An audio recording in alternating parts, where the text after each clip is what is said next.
Hey everybody, welcome to the Not So Famous Podcast. I'm Gabriel. I'm Jeremiah. And this is episode 53. 52. Yeah. 52? Yeah. Because remember we had a problem with 51? Right. So we did it twice. That's right. Yeah. So now we're on 52. Oh, we're on 52. I believe. Yeah. We'll call it 52. Sure. It might be 53. 52. So we'll just go there. Exactly. So, well, what do you got for us today, man?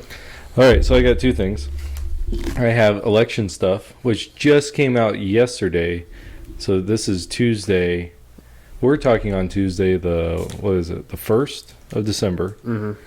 This came out November 30th. Okay. So I got election stuff that came out yesterday. And then I have a short article that talks about the former vice president of Pfizer, the whole vaccine stuff that's going on. Mm-hmm. I have some information from him that he's putting forth. So that's what I got. And this so I watched The Mandalorian. Okay. Okay. And you need to. And we've been talking about this for a while. Yeah, but you said we're going to do like a little marathon. Yeah, we'll need to do a binge watch at least the first season. Yeah. Well, hold on. Is it like Netflix where when they release everything, it's like... No. So what they do weekly. Oh, okay. But the first season's done. Right. And so they're in I think they're at the halfway point of the second season. And it comes out every Friday. Mm. But so we watched it with my parents when they were here. Because my mom... I didn't know this growing up, but she was a big Star Wars person. Really? Yeah, growing up. And so... Did you just learn that? No. Like, when I was in my teenage years, I found out. Oh, okay. When the Phantom Menace came out, episode 1, that's when I found out that she was like a big Star Wars fan. And so for her birthday one year, we got her the 3 VHSs for the original trilogy, and then we got her the Phantom Menace when it came out, this collector's thing that was like junk, But so anyway, so we watched it with her. As I told her, this is like the original Star Wars, like that feel, and she loved it. Even my dad liked it. Oh, really? Yeah, and he's not a big sci-fi person. Is he not a big movie guy either? No. He loves movies. Oh, really? Oh, yeah. Like, every time he goes to, like, a Walmart or any store that has movies, he usually buys one. Oh, really? Yeah. He just likes movies. Does he have, like, a collection and stuff? Oh, yeah. Oh, really? Yeah. So you go to their house, and they have a TV, right? Under the TV is one of those fake fireplaces. Mm. Well, on the sides, there's cabinets for movies, and so those are all filled. And then he has a cabinet that's like... do you remember the cabinet I had that had all of our gaming stuff in it? Yeah. Like my comic books and Yu-Gi-Oh! And all that stuff? Right. Okay, he has one like that full of videos. Like full. And not like, there's just like, there's like row upon row. Does he like just collect them or does he watch them? He watches all of them. Oh, no kidding. Yeah. So he'll just buy, he'll buy like, they're $5 movies. Like we were at Walmart on Tuesday before Thanksgiving, mm-hmm. and he bought John Wick 3. Oh, nice. Yeah, because he hasn't seen it. Has he seen the first 2? Yeah, he's seen the first 2, so he bought 3, and he's like, okay, I'm just going to buy it. And I'm like, what if the box set comes out? Does he have to buy the box set too? Okay. No, as long as he has it, he doesn't care if different stock ones come out. He just likes to watch movies. As long as he has the movie. Yeah. So, and he'll usually only watch movies once, unless he really likes it. But his favorite genre is westerns. Mm-hmm. And so The Mandalorian is a western. A sci-fi western. Yeah, it's a sci-fi western. And the first episode, I told him, in order to really understand the story, you have to watch like the first 4 episodes. So you get a feel of the whole story. And then you can, if you want to. So we watched those first 4 episodes, and then we watched every night. So I think we watched them in 4 nights.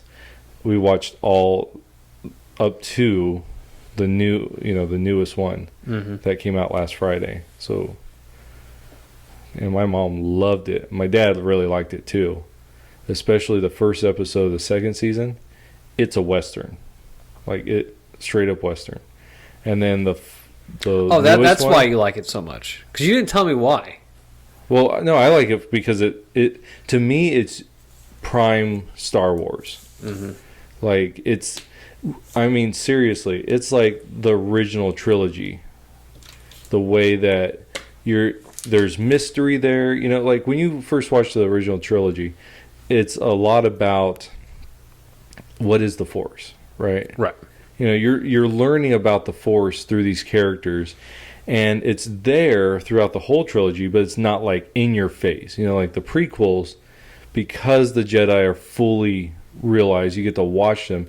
You get the entire Force. You get, Force jumps and Force runs and, all these Force abilities that work, but in the original trilogy, you didn't know any of that. You're just like, oh, what is the Force, right?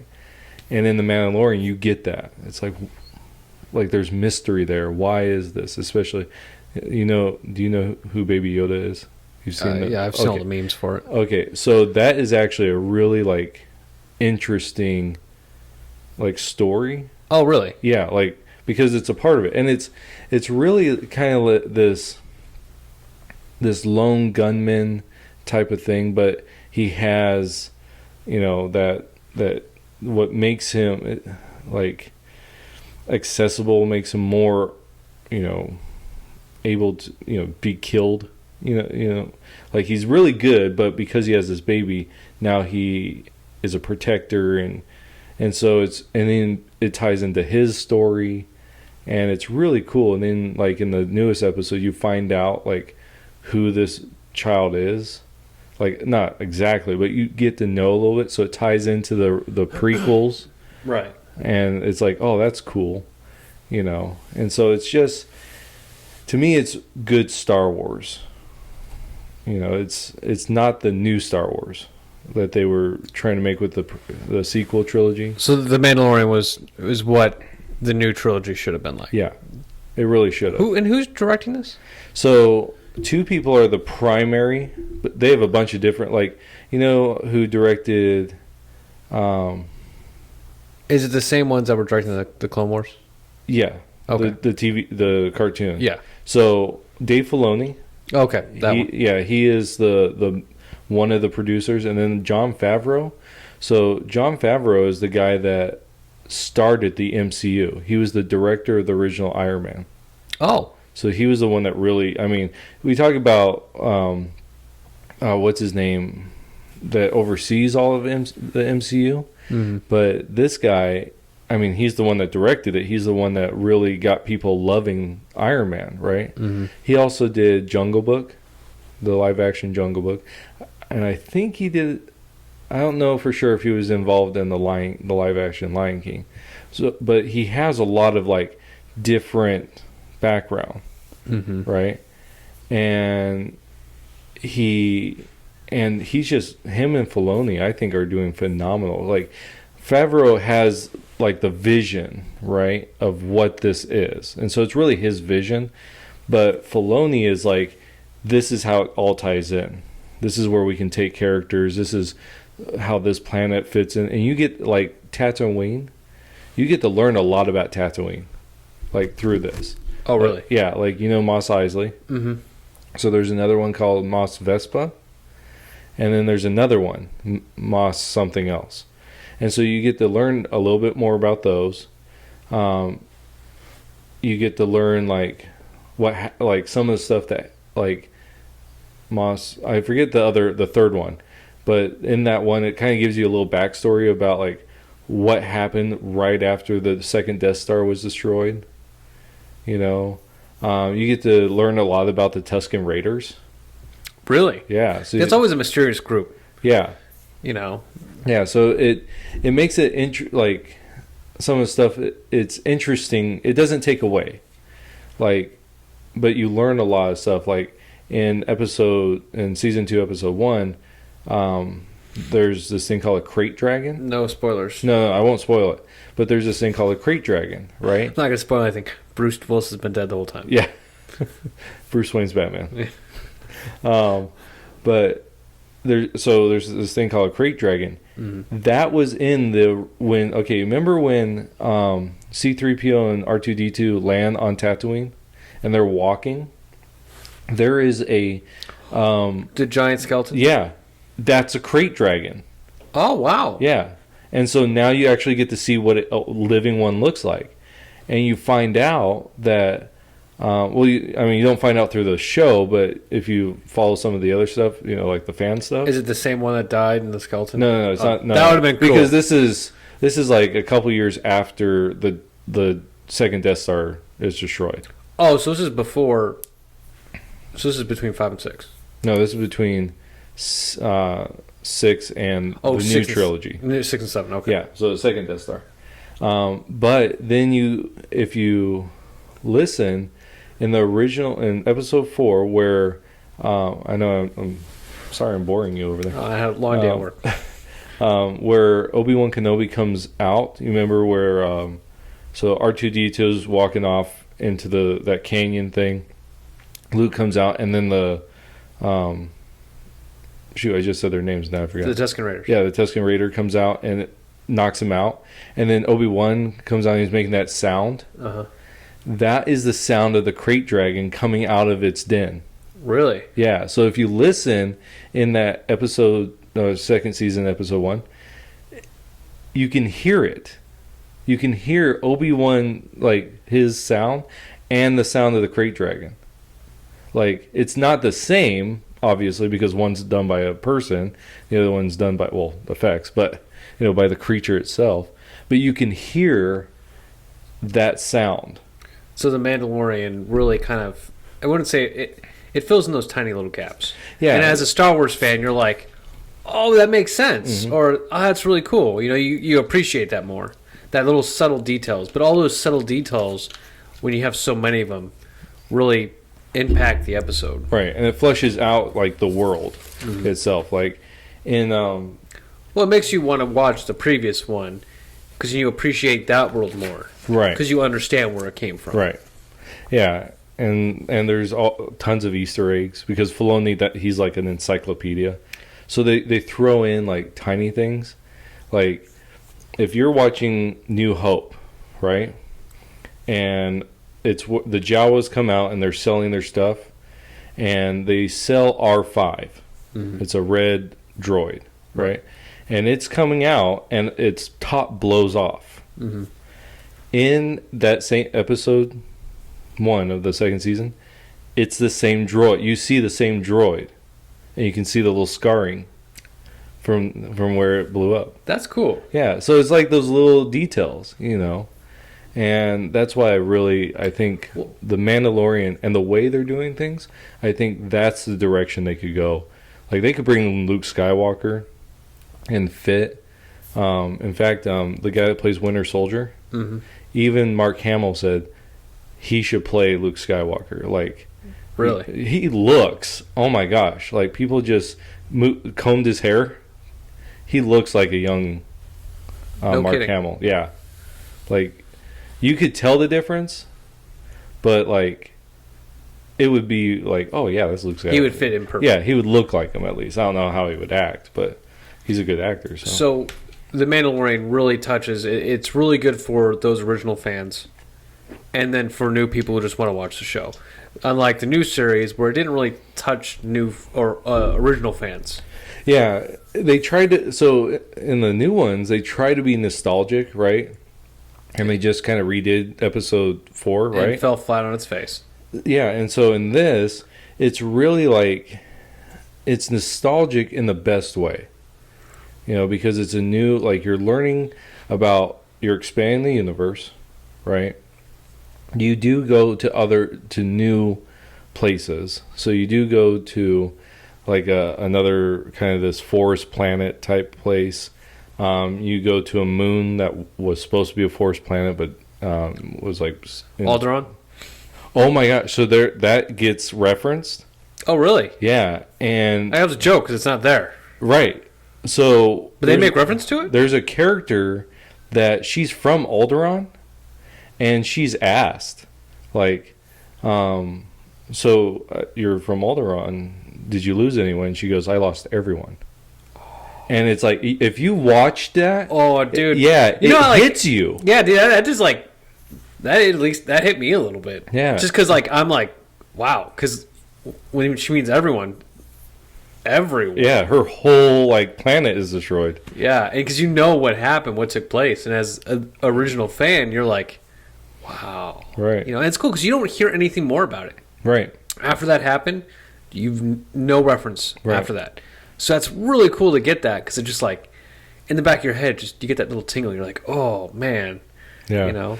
So and it was cool because you didn't. So you follow one of these characters, right? Mm-hmm. And then you don't find that out until later, so you don't know. And then all of a sudden it's like, oh man! And every character, I think, is really good. There's only one episode, like I think I told you before, that I don't think even needs to be in there. But it's a cool episode. Like they go to Hoth. You don't know it's Hoth, but you find out like if you follow the fandom, like it's Hoth. And so it's like, oh, that's cool. So you see a different like part of Hoth, but it's just you wouldn't know it, right? You know, because it's a freaking ice planet. But no, it's like it's just really good. Like the whole thing is good, and like it's very. I just found this out. There are 3 people that play the Mandalorian, like the lead character, because he always has the helmet on. Kind of like the original Darth Vader. Yeah. You had somebody who did the voice and somebody who actually played the... Right. So, which he died. By the way. Yeah, he died. Yeah. Yeah, went to the dark side. Yeah. But yeah, so there's a guy that does John Wayne, his son, or his grandson? His grandson does all the gun manipulation. Oh, that's awesome. Yeah. Then there's a guy that does all the martial arts, you know, stunt work stuff. And then you have the main guy who does the voice. And in fact, I didn't know this. The majority of the time in the first season, it's just the 2 guys. Because the other guy wasn't even like brought on yet. Oh, wow. So they filmed a bunch of it and he just, you know, dubbed in when they finally hired him. So it's not like until like the 4th episode that he actually is the Mandalorian. So who does the voice for him? This guy named Pedro Pascal. So you got 3 people who do different actions for him. No, two people. Well, 2 people. One does the gun. One does the stunts, martial arts, and then the 3rd guy does the voice too, but he acts as well. Right. So there's 3 people playing the role. Yeah. Voice, martial arts, guns. Right. So the voice guy, he's just like, I'm sorry guys, I'm just stupid with martial arts and guns. Well, I mean, it makes it look better though. Right? No, I'm yeah, of course. It's just when somebody goes, "Hey, show us who plays the Mandalorian," you're like, "All right." And the 3 guys step up, you know. You're like, "What do you do?" You know, I'm the voice, you know. And then like, I'm Batman. I'm Batman. And then you have, you know, some other guy going, "Oh, I do the martial arts, and what about you? I do the guns." You know, yeah. So it's kind of it's weird that you can't put a face to him. Yeah. But when I'm guessing you do see his face, right? Yeah. Well, there is one time. So, but whose face was it? the voice actor. Okay. Yeah. Yeah, because he's an actual actor. The other 2 guys aren't actors. Right. Okay. You know, one's a stunt guy and one's a cowboy. And so, but what's great about that is like because that one guy's a cowboy, it plays more into the Western. Right. You know, and even the music. Like I was listening to something and the producer of the music, the guy that writes it, he said that they intentionally wanted to get away from John Williams' scores, but they wanted to do it in a way that was like spaghetti Western. Like basically like taking what you know of Star Wars and kind of bringing it into like a Western feel. Mm-hmm. And I gotta tell you, like, it feels like it. Like it feels like the soundtrack feels like Star Wars, but it feels like that Western style, and it fits. So, do you think? Have you noticed? Like, you know what? They need to work better at this part, or this was okay. They could have done better with this. First season, nothing. Okay. Like so I rewatched it, right? First season, I would say is perfect. You know, I mean, like some of the acting might need be a little better, but that's like one of the characters. She's a former MMA, so I mean that's cool because you have a person that knows how to fight. And the first time you see her fight, it's like oh yeah, she's a fighter, but she's not an actor. But she's not. Yeah, she's not an actress, and so you see her get better. Mm-hmm. You know, so I mean. But that first season, I think, is perfection. And one of the guys that he's the principal bad guy in the first season, but he's like a minor bad guy. He's like a sidekick bad guy. Oh my gosh! Like he's German, right? And so he's evil, like right. They play the best bad guys. They do, and he's an actor and he's a director. And I guess, like, as a director, he's kind of eccentric. You know, like, he does these, like, more, like, artistic stuff. But he is so good, like, delivering his lines. He's slow in his delivery, and, like, he's real choppy in it. But it works so well because you're drawn into him. Mm-hmm. And some of the things he says is like it makes sense too. Like he, at one point, he tells the main characters, he's like, the Empire improves everything it touches it. Like if you go through and you look at everything, economics, peace, you know, no matter what, prosperity, he's like everywhere the Empire touches actually does better. You know. But now that the Empire's gone, how's the world? How's the universe? You know, it's worse off. And it's like, well, he's not wrong. You know, he's actually right. Like, the Empire does make... I mean, yeah, it's a totalitarian, you know, dictatorship, right? But he's not wrong. You know, it streamlines a lot of the stuff, like from the Galactic, Senate, mm-hmm. where there was constant bickering, constant problems. The Empire does streamline it to where it's all moths, right? They become governors of their sectors or whatever. And they technically do improve certain aspects, you know. So, I mean, but it's cool, you know. It's just really good. And so first season, I think perfect. First episode of the second season, perfect. Second episode, I think is... Of the second season? Of the second season, I think is just bad. Like bad, or just like it's just okay? Well, when you have the bar so high, and then you have episode 2 of season 2, it's like... And you just don't meet it? Really, guys? Like, you couldn't do a little bit better?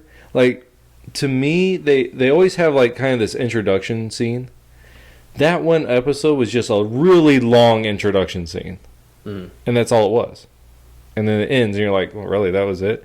Like, you could have taken episode 1 or episode 2 and 3 and combined them and cut out a lot of the garbage that's in it. But what's cool about it, it does give you some things, right? It gives you some...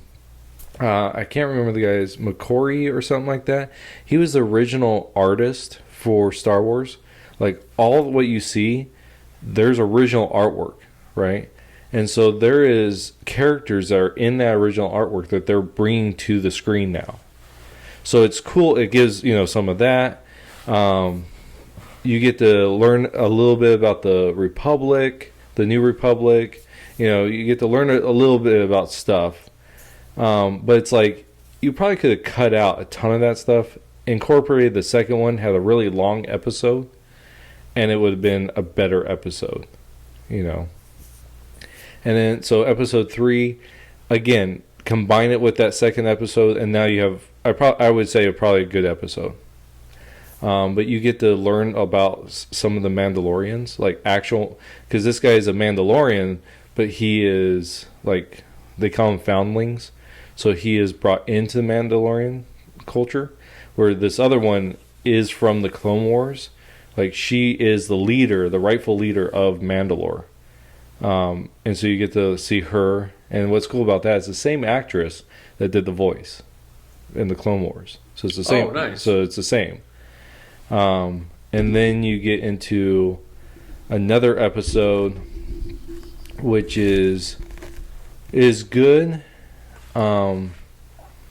because you learn a little bit more about like the world, and kind of like there's something going on here, and you don't really know what it is, but it has to do with the child. But then in the fifth one, that's a really cool one, because you get a character from the Clone Wars that's really beloved, and they're in there, and that's really cool. And you learn a little bit more about the child and his backstory. You learn his name, which is interesting, and kind of some of the stuff. And so it sends you off into some speculation about other things. But it's cool because, like, there are 3 threads that are going through. There's one in the first episode, there's one in the third episode, and now there's one in the fourth or the fifth episode. And it's like, oh, like, that would be a really interesting storyline. I wonder where they're going. But because you're following the Mandalorian, you're not going to know at least that third one. Mm-hmm. You know, you might know the other 2, but I don't know. Now, because he's not an actual Mandalorian. Well, he's not. Yeah, he's not born into it. Yeah. Is there something unique about his character? Yeah. Well, okay. Yeah, and see, that's the thing. Because I was thinking about that. I'm like, because you're giving me some detail of like about him, so I'm like, okay, well, if he's not like an original Mandalorian, there's got to be something unique about him.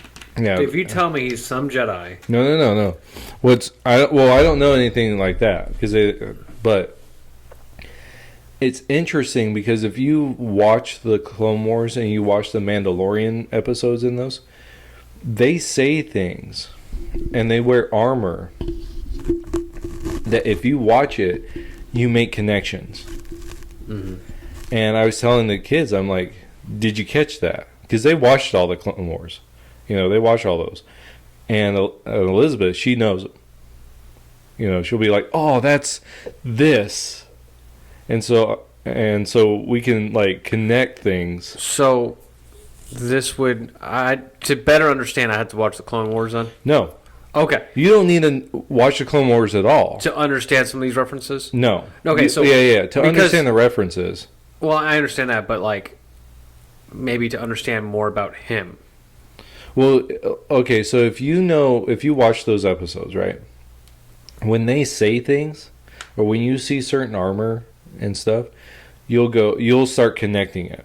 You're like, oh, so in the Clone Wars, this group of Mandalorians did this, and now in the future, this is what they become. Mm-hmm. You know?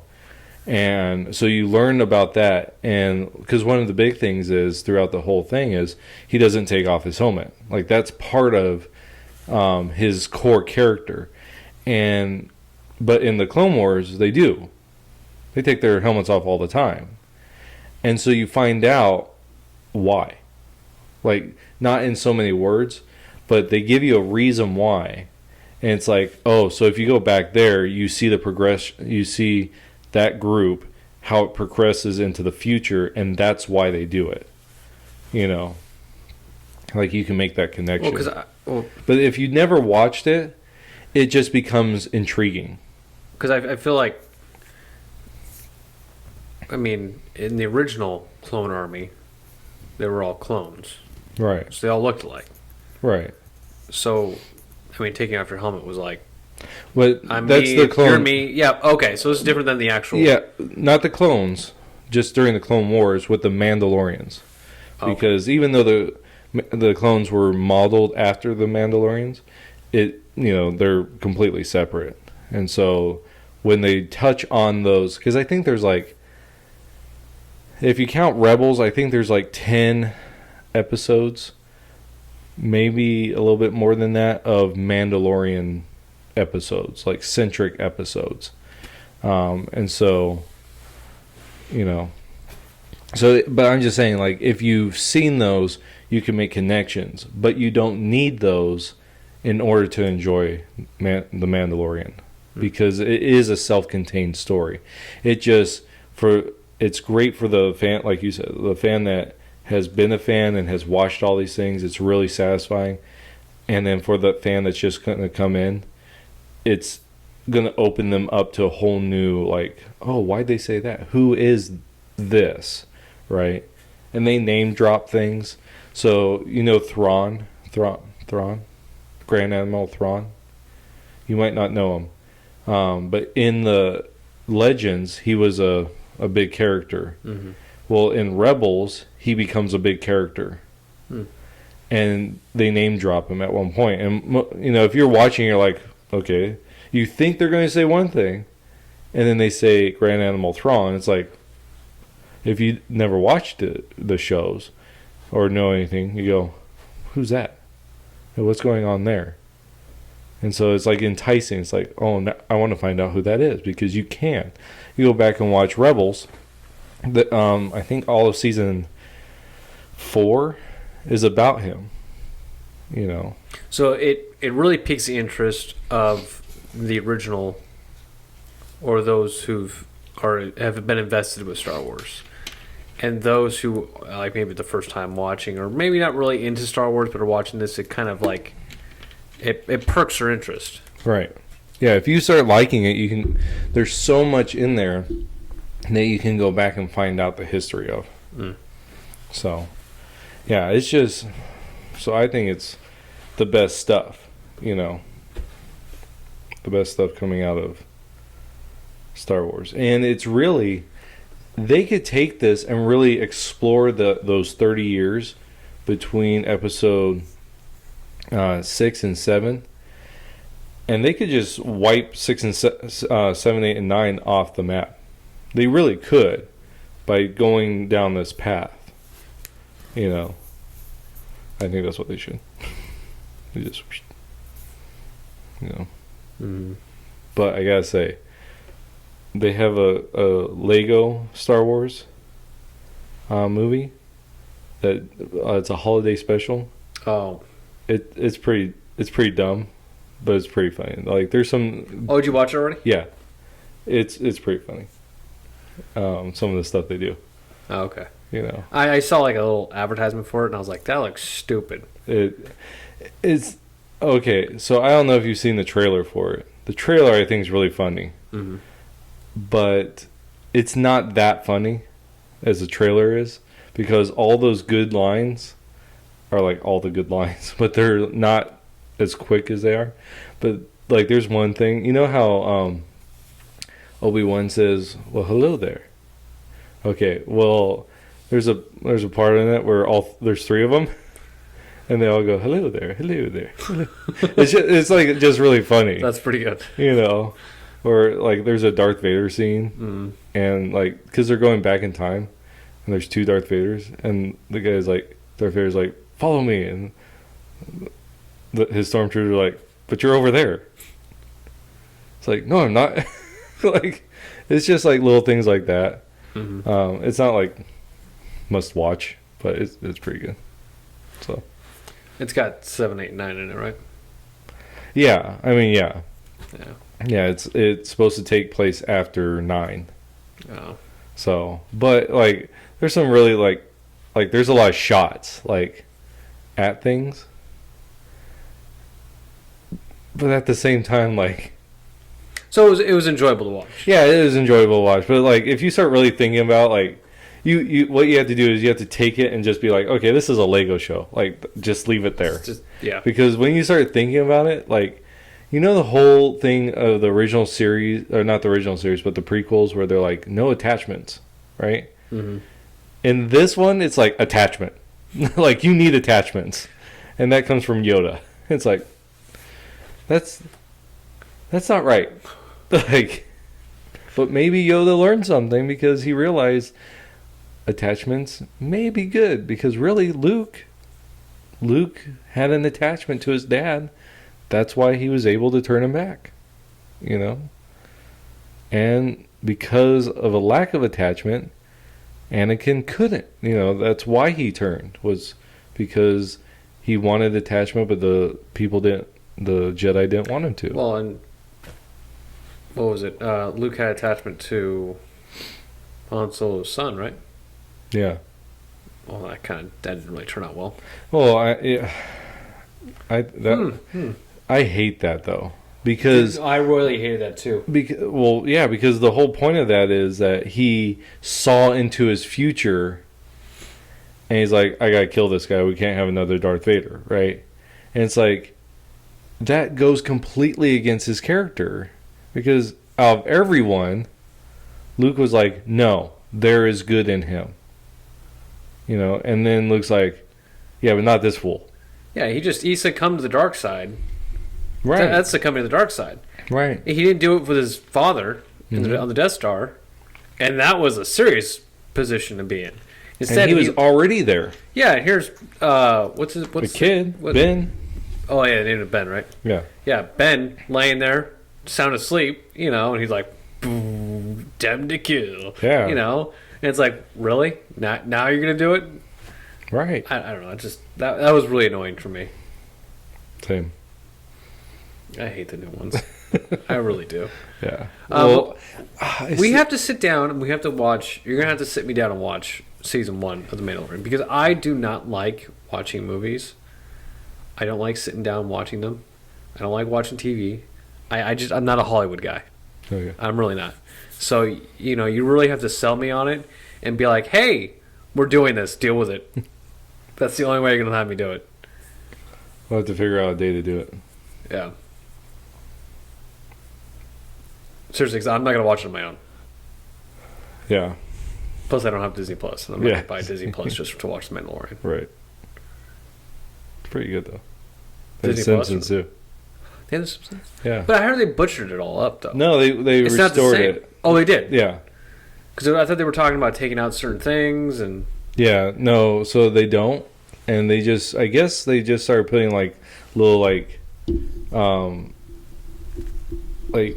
things on the front, you know, like warnings, like, this was made in a time when... Are you serious? Yeah. I guess that's what I read it in some article somewhere. Oh. So... But I thought it was funny. I watched the episode where Homer gets a gun. Oh, I love that episode. I know. Can we take a cut real quick? Okay. I'm going to take the stupid thing off my mic. Okay, cut. Because I hate this thing so much. Because I feel like it's blocking my way. I hate peeking through this. You know, and I want a clear view of your face when I'm trying to talk to you. Because I want to look deep into your eyes. Yeah. I can't look deep in your eyes, Jay. You have to take that off. You know, if we were still on just audio, this would sound weird. Just take that part off. Yeah. Stupid thing. I just want the one that just clips on, and it's just a simple... Yeah. Hey, you can buy it. I could. Or not. I don't know. This just feels better. I can just kind of manipulate it to how... You can, like, lower it and then flip it up. Oh, dude, that's a great idea. Dude! Why didn't we do that in the first place? I don't know. Yeah, like that.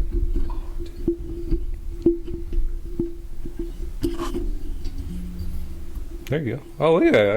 I see your total face. This is like perfect.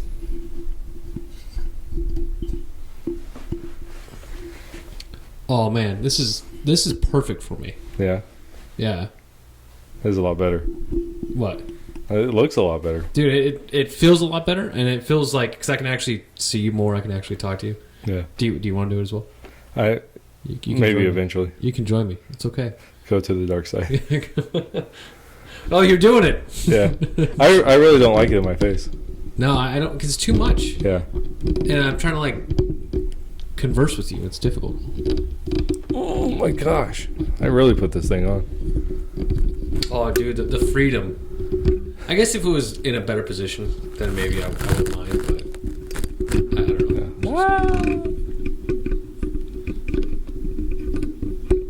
Yeah, dude, this is great. I like this a lot.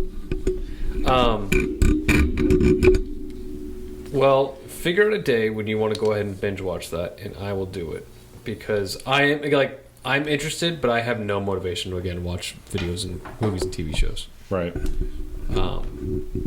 Which that first episode, that's the kind of guy I am. Like that first episode, really.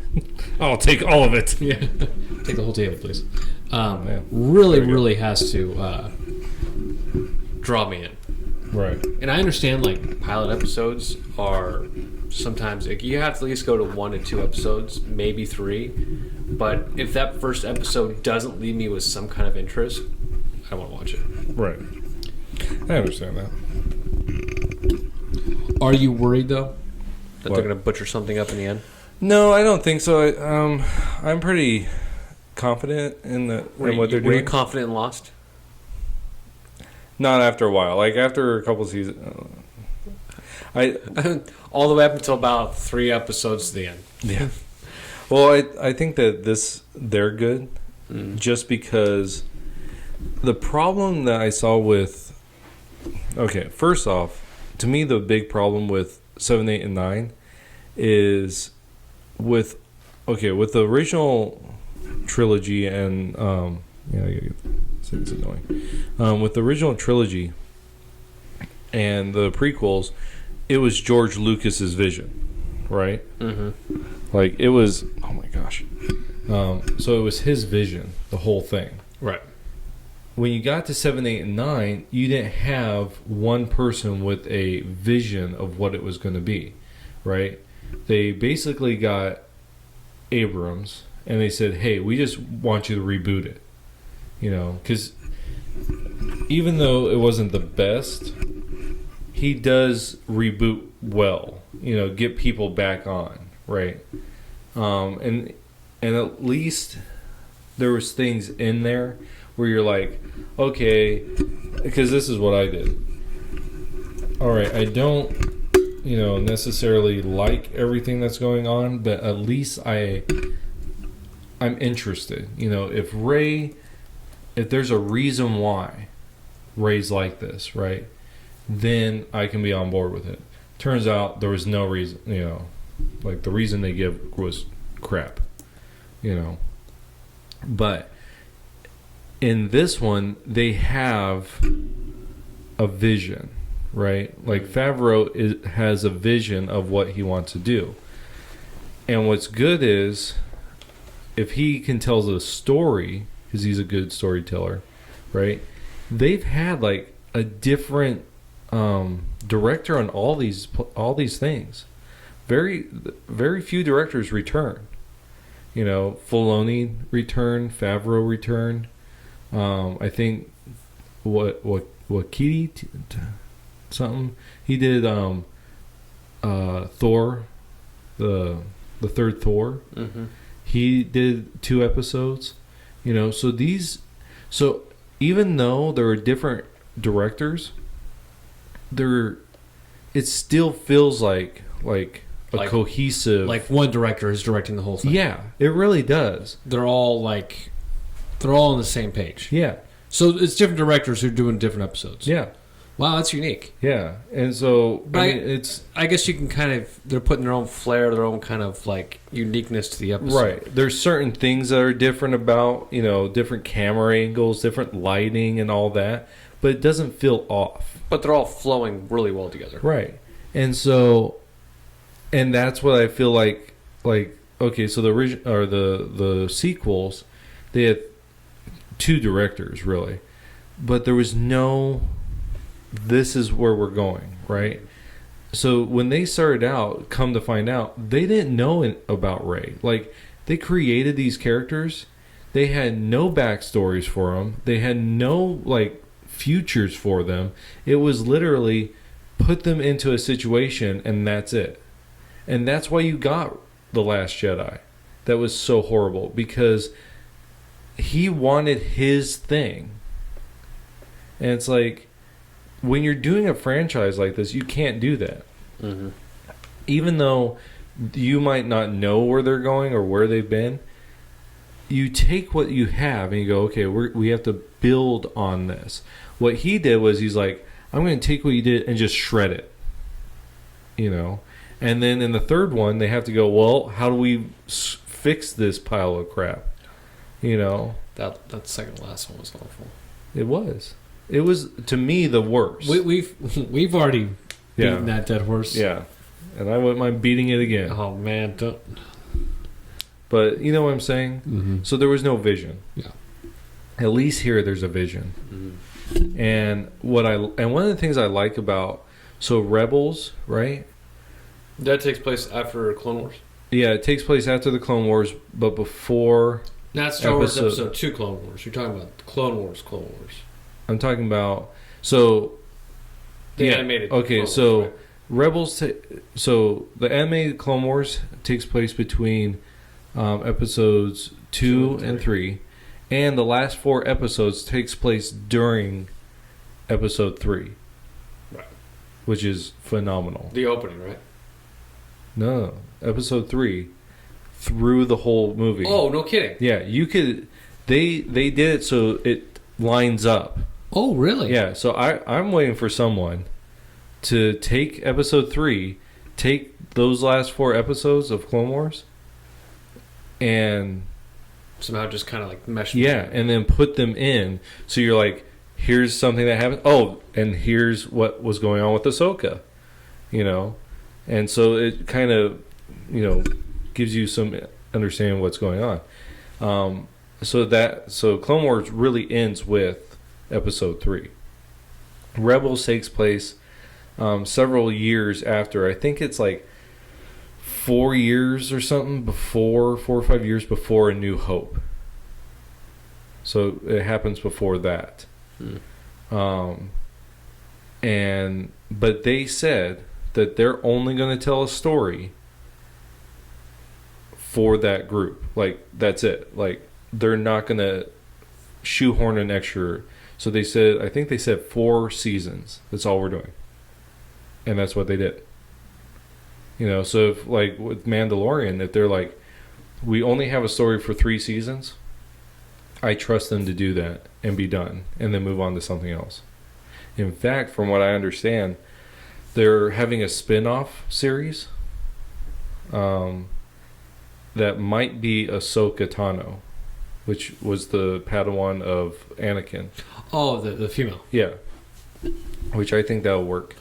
Do you have high hopes for that one? I don't know.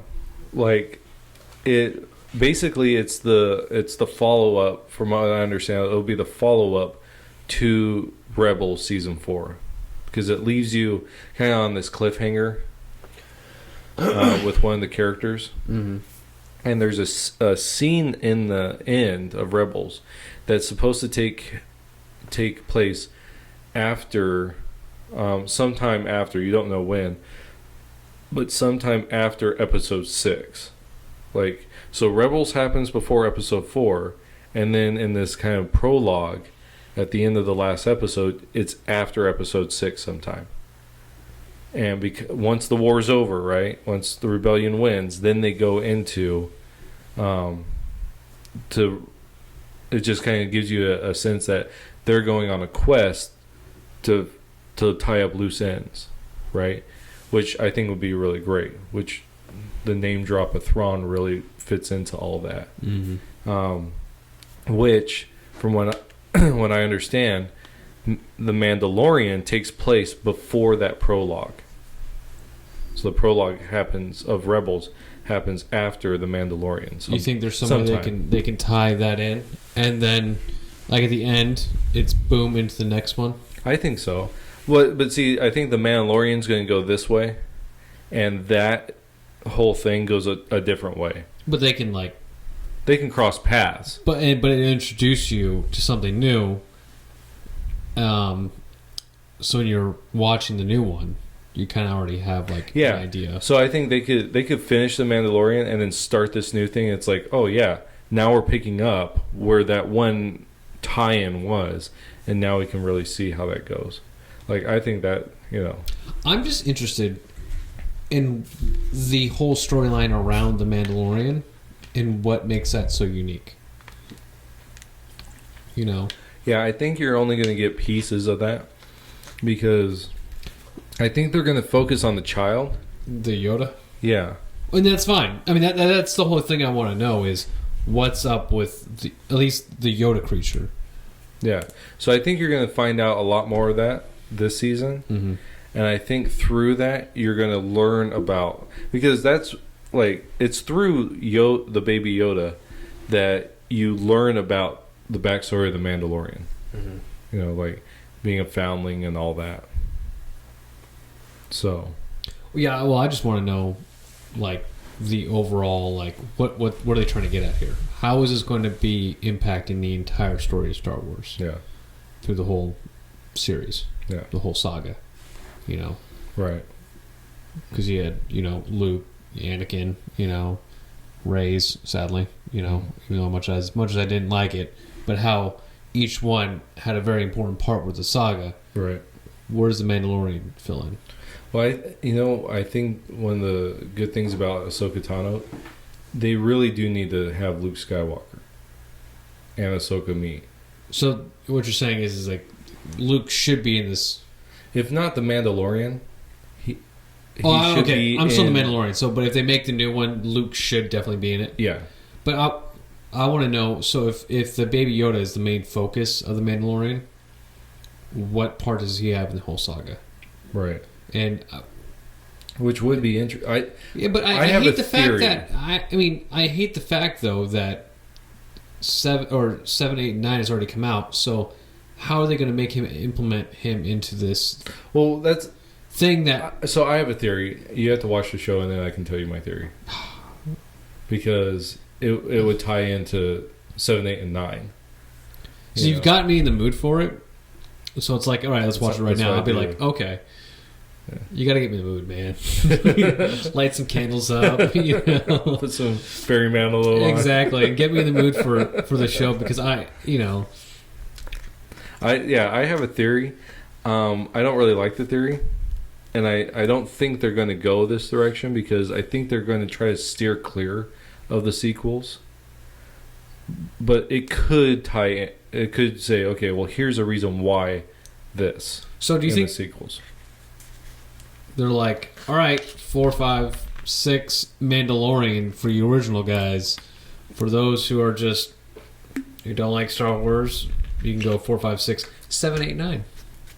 Well, is this like a different avenue for us? Well, I think because there's 30 years between 6 and 7, there's so much that goes on there. Oh my gosh, that's a long time. Yeah, I mean, think about it. Like the first, like if you take episode 1 to episode 7, it's only like, I mean, okay, so episode 7 starts, we'll go with Anakin, right? Because he's, 8 years old, 10 years old? I think he's 8. He's supposed to be 8. From episode 1? Yeah. Something like that. By the time of episode 3, I think he's 18 or something in episode 2. And then it's only another 5 years or something in episode 3. Mm-hmm. So if he's 25, let's just say he's 25. It's 20 years to, how old is Luke? 16? I think so. 17? 18? Let's say 20 years. Okay, we'll say 20 years. And that's giving us, more room. So Anakin, Darth Vader at this point, he is 45, say. And then it's only another 5-6 years from episode 4 to episode 6. So we're say 52-ish. Say 52. Say 55. We'll say 55. Darth Vader's 55 years old. 30 years after that. So, I mean, okay, so, 52 minus 8, what is that? 44? 4. That's 44 years. All that happens in 44 years. The destruction of the Galactic Senate, right, the Republic, the rise and fall of the Empire, all happens in 45 years, roughly. 30 years passes, and then you get episode 7. That is almost, what, 2/3 of the time of the six films, Rogue One, if you want to include that, Clone Wars, Rebels, and now The Mandalorian comes right after that first 45 years. Like, all that happens. So there could be a ton of stuff that happens. I mean, if they just build just show us Luke's, like, this is what I want. I want them to go to introduce us to Luke Skywalker. There's a way they can do it. So once you watch it, we can talk about that.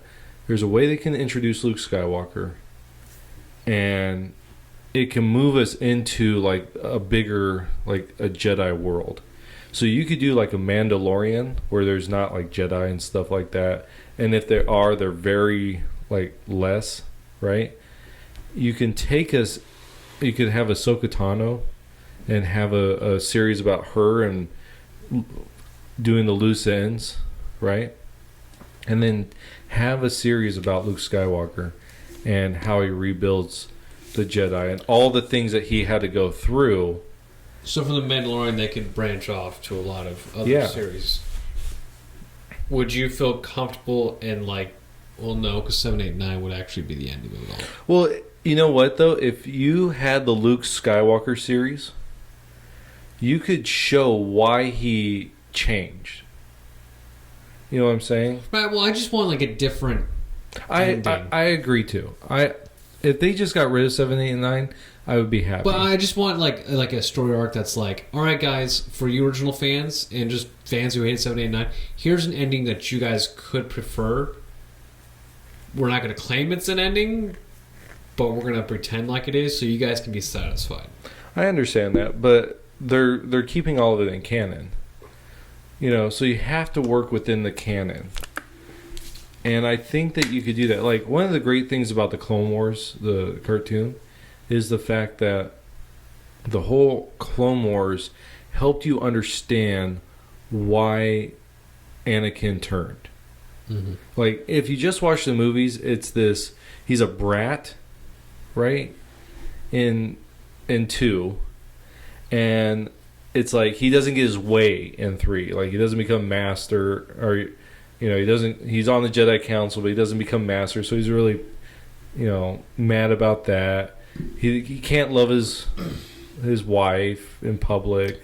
It just seems like, why, he's just a jerk. Why should we feel bad for him? Yeah. But in the Clone Wars, because if you go through and watch that, you get a feeling of, this is why. And Ahsoka Tano is one of those reasons. So it wasn't... because didn't they... didn't the Jedi Council claim her as an enemy? Yeah. And Anakin's like, WTF, bud? What's going on? Right. And Anakin had to prove her loyalty. Right. I want to make sure that thing's still on. Yeah.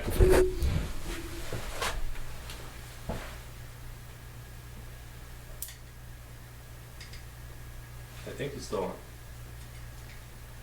Yeah, still on. Okay. Oh, good. Yeah. So that, so it helps you understand. So it becomes more than just what you see in the films. So if you're a Star Wars fan and you're going to watch all this stuff, you're going to get a full understanding, right? So to me, when that happens in Last Jedi, you can make that work if you really show that Luke, like, there were some tragic things. Like, give us really tragic things. Give us Luke and gets married, right? And his wife is a powerful, Force user, right? And they have a child, and they die, and like, give us some really big thing so that it clarifies why he was. Yeah, why he would kill his nephew. You know, maybe he has a friend. It would be his nephew. Yeah, so maybe it's like this. So Luke meets a Jedi, right? And they become best friends. Like, they are really good friends. They rebuild everything, right? And eventually say he gets married. You know, the whole attachment things goes out the window because Luke's like, no, we need attachments. Like, we need to be able to love, and, you know, that's how I help my father overcome, right? And then his best friend, say, turns to the dark side, and that becomes his emperor. You know, like, they're fighting, right? And the friend kills the baby and the mom, right? And so Luke comes to this point where he's like, no, if someone even hints at turning to the dark side, I'm going to take him out. You know, and he just kind of goes into this, like, defensive mode. And then that's when he gets that vision. It becomes, no, I'm not screwing with this again. I'm just going to kill you, right?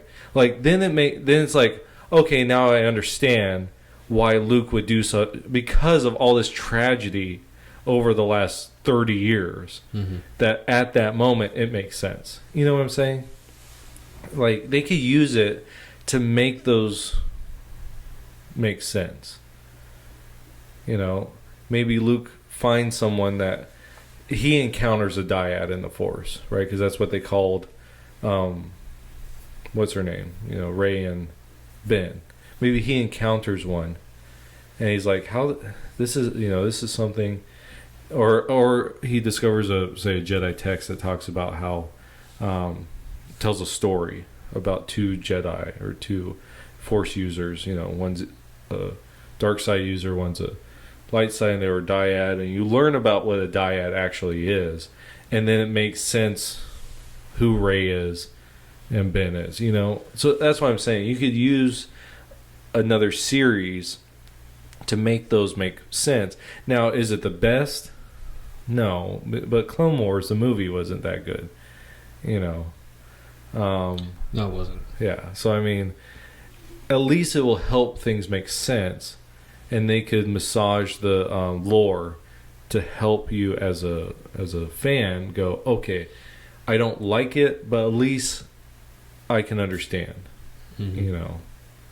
And it might turn out that you go, oh, I really do like this. That was Ahsoka Tano. Everyone hated her when she first came on because she was a pain. She was annoying. And now she's a beloved character. Well, but that's like any kind of character in development. You get introduced a character that you don't like, but then, like, seasons later, you're like, this character's awesome. Like, they kind of really grew on you. I'm hoping, because this was a thing, and it is a thing technically, I'm hoping for a small series for the Grey Jedi. I hope so too. I really do feel like that's the correct way. In fact, I guess they had some comics that really dealt with that. Was that Luke though? No, that was like, it went way back, like to the beginning of the Jedi. Oh. And in fact, in the Mandalorian, in this comic, the original homeworld of where the Jedi first started, which is just a place where that's kind of like Dagobah, that's really strong in the Force, but strong in both light and dark, where Dagobah was like just the dark. This was strong in both. That place is called Tython, or Typhon, or something like that. Well, in the Mandalorian, they name dropped it. Oh. And they're going to go to that place. And so it's like, maybe there is like going to be more of a Grey Jedi type of thing, you know. I think it'd be kind of cool if Luke was trying to do the Grey Jedi, and he couldn't do it. Yeah. And he was trying to like balance the dark side and end up overcoming him when she was trying to kill Ben. Yeah. Maybe in that one instance. Yeah. You know. The balance just shifted too much. Which then would make sense that he goes away from everyone, because he's like, I'm out of balance. Yeah, I'm out of balance. I can't. And so he closes himself off to the Force because maybe he, in that moment, not only does he see Ben, right, but when he goes to kill him, he sees himself. And maybe you see, what would have been cool is if he would have seen himself as the Emperor. You know, because before he saw himself as Vader. Mm-hmm. But maybe he sees himself as the Emperor. You know, and that's one of those things that would tie into a lot of this stuff. You know. So. Lucasfilm. Right here. We got ideas. We got you. Sorry, I can't stop playing through my head how much I hate 7, 8, 9. Like, I'm thinking about it, it's just, I'm going through scenes in my head going, I really hate those films. But it'd be really awesome to watch a smaller series that just, I guess, somehow puts a little life into the newer series, the 7, 8, 9. Mm-hmm. That you're kind of like, okay, that's manageable. You know, you're given like a really bad dish, 7, 8, 9, right? And you're like, well, here's some small series. You know, here's some soy sauce. Here's some soy sauce. Here's some sriracha. Here's some other things to go ahead and make that dish taste a lot, but not a lot better. Enough palatable. To where, no, just enough where you can just swallow it. Yeah. And it'll give you some kind of sustenance. And that's what I'm like, I would like. Right. You know, so, that's just me. I agree. So, this whole podcast is just Star Wars, isn't it? we didn't even, that was never my intention. No. I do have things. You do have things. I saw you had something too. I did, because I saw it today on Facebook. Did you want to transition now to a little bit of politics, or do you want to just go over? No, we can do these. Okay. So I read this. This was interesting to me. You know who Sarah Silverman is, right? Yeah. Do you know what I'm talking about? Comedian? Yeah. No, I did see an article about her today, but I don't really like her, so I don't. Oh, I don't like her at all. Yeah. And so I just don't pay attention. I don't find her comedy funny at all. I think it's just stupid. Because I'm like, people don't like her comedy. You know, I'm like, well, I wonder why. And I listen to it, I'm like, wow, that's awful. It's not even funny. Yeah. It's just bad. Yeah, I don't find her funny at all. No. But it says here, Sarah Silverman says lefty comics often get a pass on offensive jokes. We're liberal. That's what she said. We're liberal, so we can say anything. And I'm like, that's serious double standards there. Yes, it is. You know, I mean, you can't say that unless you're left. Really? Yeah. You know, and which is funny because nowadays you do see occasionally the left eating itself up sometimes, but you look at the left a lot and you're like, whoa, that's not right. You know, right? You guys have done that too, and they're like, I don't know what you're talking about. You know, then they go, well, it's just a joke, and you're like, the dude that's on the right side said it was just a joke too. You know, it really shows a double standard there in both Hollywood and just in pop culture today. You know, in anything, it really shows a double standard for things. Just really just annoys me, and it's just blatant just comes right out. Oh yeah. Well, there's a video that's going around on YouTube that it's like it's asking black people what are whites not better at but superior at, and so they ask them these questions, and it's a joke. Like they're making fun of white people, like they're better at white supremacy, you know, like stupid stuff like that. You turn that around and you make it about black people. You know, like you ask a bunch of white people what are blacks superior at, and it's like that will get banned. But it's okay to make fun of the white people because that's okay. Mm. You know, so they get a pass. You know, dude, it's blatant. It's right here, exactly what she said, and it's perfect what she said. It's no lie. We're liberal, so we can say anything. It's true. Yeah. Biden can get up there and say, you know, and this is Obama. Let's go back to Obama's presidency. about how many people he's put in cages. It was children. Yeah. He's put in cages for illegal immigration, right? Trump doesn't put nearly as many.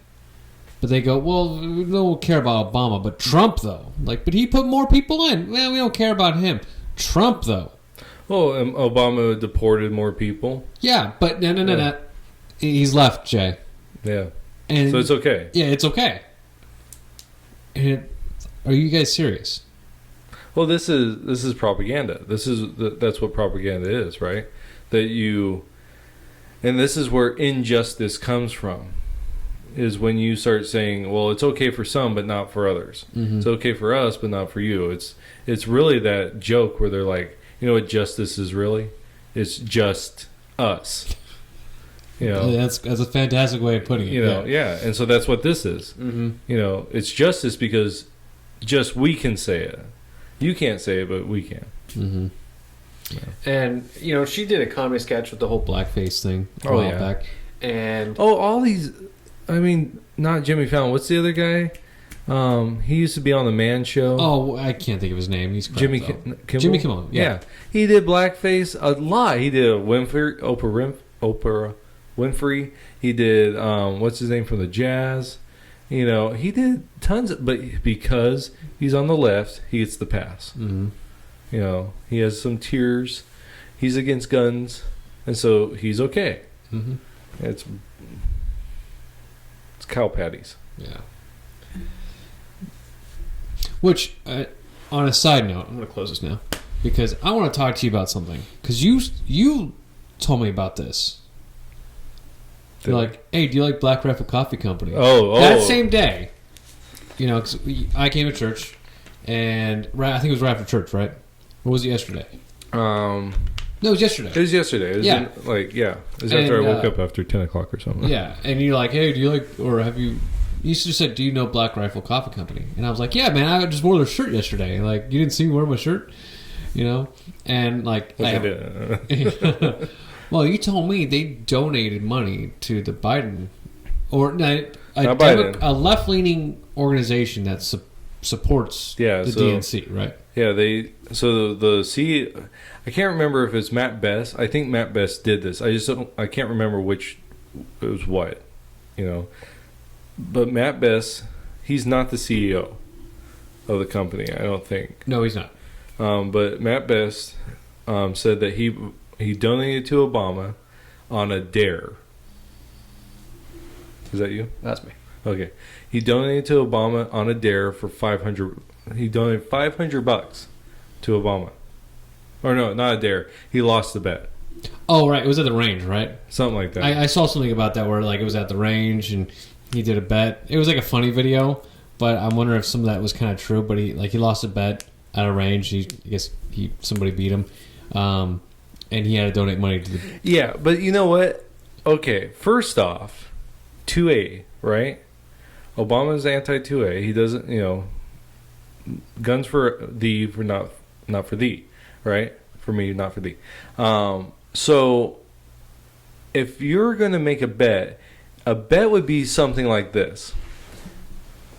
You miss this shot, you have to drop your pants, we'll take a picture of your butt, and we'll send it to Obama.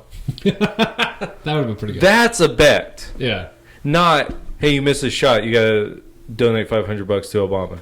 Because he's anti-2A, and that's what we want. Mm-hmm. Like, that makes no sense. Well, first of all, so I don't buy it. I don't buy it. But he did say that he donated to McCain to counteract it, which that's not how it works, sir. That's definitely not how it works. But he gave less. Oh, less to McCain. He gave $500 to Obama and $400 to McCain. So why would you, if you really I'm going to make this up. $1,000, or at least just go even. I did even, Yeah. So there was that, but then one of them, the CEO or him, did. I can't remember if it's called Think Blue or Act Blue. It's Act Blue. It's Act Blue, and they actually go after and they support extreme candidates, like they're anti-2A, that are super pro abortion. You know, these people that are way far left, they go and they support them. Mm-hmm. So it's like, what are you doing? Like, you are making money off of a group, Black Rifle Company. A lot of people buy your stuff. I guess it's good. Yeah, it is good. Yeah, it's good coffee. It's actually fantastic coffee. Yeah, I really enjoy it. That's what I heard. But it was interesting. I was reading a Twitter thread about some people's view on this, and they're like, remember, they are pro-veteran. That's their big thing about their coffee company. That's the big thing about Matt Best. That's a big thing about Grunt Style. That's a big thing about Black Rifle Coffee Company and all these kind of veteran companies is they're pro-veteran. Just because in their little videos and their commercials or whatnot, they're just they're all. It looks like they're all pro Second Amendment, you know, which you think they would be, but the whole spiel is they're pro-veteran. Yeah, but a lot of their videos are like taking out their guns. Right? It's just it looks pro Second Amendment, which is it really confuses you. But people go, they're pro-veteran.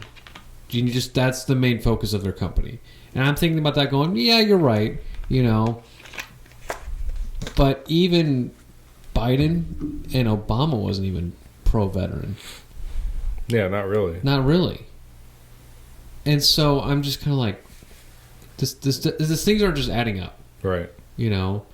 And right. I feel like they're getting right-wing money to just throw it into the Democrat lap. Right. You know? And so you're wondering how the DNC has so much money, the Democratic Party has so much money. Well, it's because it's right-wing money that these people are like, hey, let's make a right-wing coffee group. We'll get their money and then just donate it to the Democrats. Right. And I bet you anything, it wasn't started like that. No, and there was. I'm not saying I would ever vote Democrat. There was one Democrat though, which if I was a Democrat, I would vote for, and she was Tulsi Gabbard. Yeah, and I've heard a bunch of people say I heard a lot of veterans would voted for her because she was a veteran, mm-hmm. and she went toe to toe with Kamala really well. Oh yeah, and during that debate, and I was actually surprised. I was like, wow, she's very intelligent, you know. I don't agree with a lot of the things she's saying, but she's very intelligent and she's a very smart lady, and she would be a good face for at least just as a little face for the United States. Right. You know. Well, and when she did that, there was a lot of actual pro-Trump supporters that gave to her mm-hmm. so that she could get back on stage at the next debate. And it makes me wonder if, you know, when I also included Grunt Style in that, it's not to throw them under the bus because I don't know what they have donated to. I'm just saying as a veteran companies in general. Because a lot of these are actually sprouting up more. But it makes me wonder, did they donate to Act Blue to Hope in support for her? Because if that was me, I would have just donated right to her. Right. You know. Well, they did give to her too. Oh, they did? Yeah. Well, I did. Okay, well, I would have just given it to her instead of giving it to the whole... to Act Blue then. Yeah, but they did at least three that we know of. One to Obama, one to Act Blue. And to me, it's the Act Blue is the biggest thing. That's the biggest thing for me. Yeah, I wouldn't give any money. You know, I've told you this. I don't give money to anyone because my money. But I can understand giving it to Tulsi. I can understand that. Because of everything that was going on. She wasn't an actual candidate that was going to go anywhere, but it was good to have her in the mix. Mm. I can understand that. I don't understand Act Blue. If you want to say I gave to Obama on a bet, okay, fine. What about Act Blue? What about them who goes after, and wants to support these progressive groups that are anti-2A, they're I don't want to say anti-vet, but they're anti-patriotism. And that's what they're selling. They're selling that they are patriotic, that they're pro-vet, that they are. Maybe they're not coming out and saying we're pro 2A. I'm sorry, but give me a freaking break. No, I feel like they are coming out as they're in support of 2A. You can't say you're not, but one, I think Black Rifle also took part in Matt Best's film. I think he did, because he made a movie. Okay. I don't know if some of the guys, a part of that company, have also took place in the film. I don't know. But when almost 100% of your films bash, there was one that was bashing Clinton, I believe. But when it's all have some kind of firearm in it. Yeah. Some kind of gun. Their videos, like, I remember this one, they're pretty, like, risque commercials and stuff. Mm-hmm. But they had this one where these two people are making out. He puts her on top of the kitchen counter, and she goes, "Did you bring protection?" And he starts pulling out all these guns, right? So that's one. And then another one is, like, when you're dating a gun guy or something like that, but she's liberal, like the girl's liberal, and like they're freaking out. Like, those are pro 2A content, or when they're like veterans in horror movies bringing out their guns. Okay, you can't tell me that's not like so. But then if they're not, it's going back to that liberal mindset of they're for me, but not for you. I can have the guns, but you can't. That's all it is. So, yeah, I'm pretty certain that they're just selling to the right wing to get their money and then to donate it to. That's possible. Which. Well, okay. So we talked about, the last time we talked about Fox, right? We talked about how Murdoch was a very conservative one, the whole thing. But his family isn't. The ones that now are taking over, you can see that. The Wall family, Walmart. The guy, the founder was very conservative, very, Republican. His kids aren't, and they're very liberal. And so it's very much, you see this when people get money and they become an elite, right? They want to keep that power. And the whole point of conservatism is we want the best for everyone. If you work hard, you should, prosper. Right. And we want the environment for that. Right. It's an equal, equal playing field for people to succeed. Now, you might have unequal outcomes. Right. But everybody has that equal opportunity to go ahead and achieve something. Right. Yeah. But but really, the progressivism squashes all of that. They say we want to create equal outcomes, but their equal outcomes is very much the haves and the have-nots, and you only become a have by being a good being good in there. So, Kamala, right? You work your way up by greasing the wheels, if you know what I'm saying, like, of someone higher than you. Mm-hmm. And so you do things, and then you get the status, and then you become more, or you start a company like Black Rifle, you make all this money, and now it's like, well, heck, I don't want, I want to be in with the elite, so I'm going to give money to them. That's why these companies, all companies do that. They give money to the Republicans, they give money to the Democrats, because either way they want to be in good with who's ever in power. It's very few companies do principle. They give money on principle.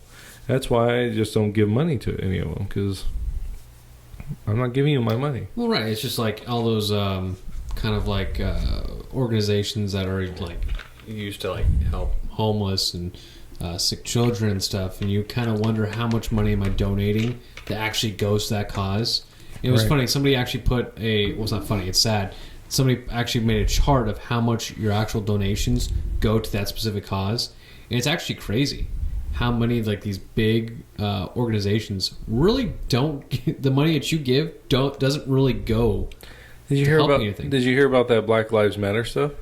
Yeah, it doesn't like the majority of the money that was given to this one nonprofit organization that was working with Black Lives Matter went most of it was done to salaries and like perks, like only like I can't remember what they said. Like a very small proceed went to helping black communities. Yeah, and it's like that's the whole.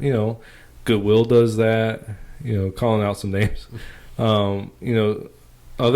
are other companies that do the exact same thing.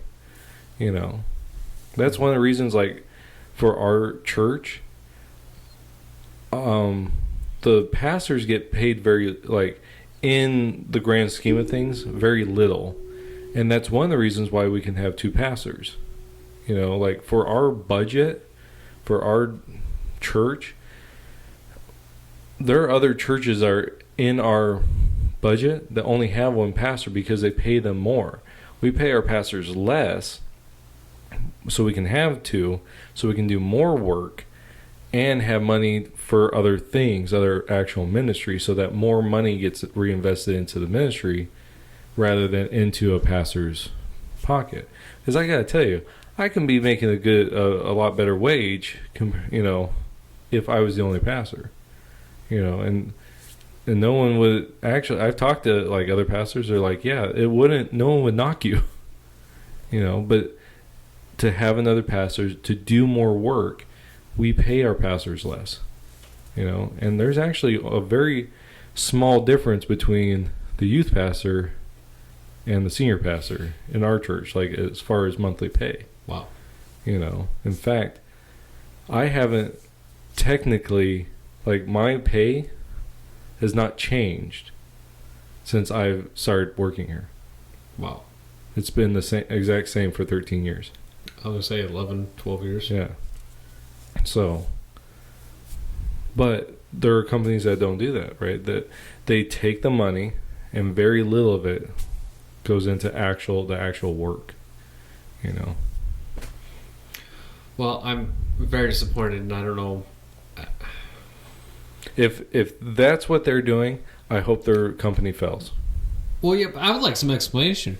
I would like to say, hey, for my people out there who want some answers, this is why we donated to ActBlue.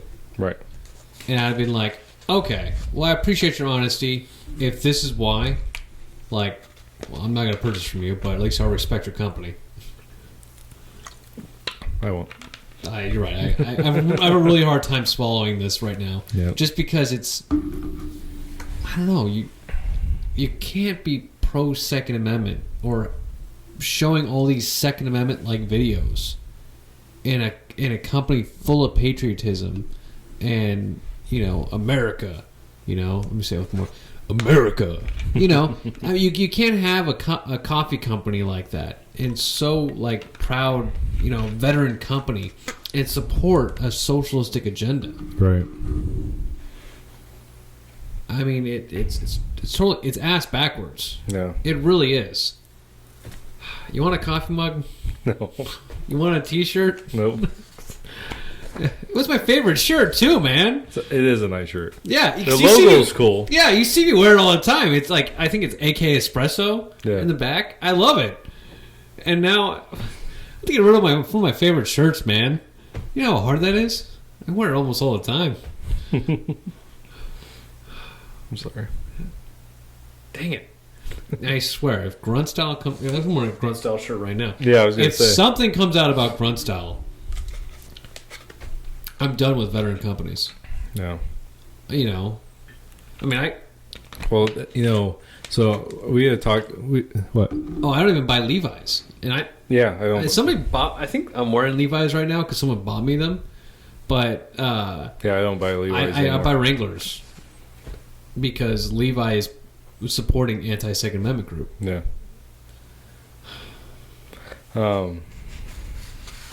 So we had talked about doing a coffee shop, right?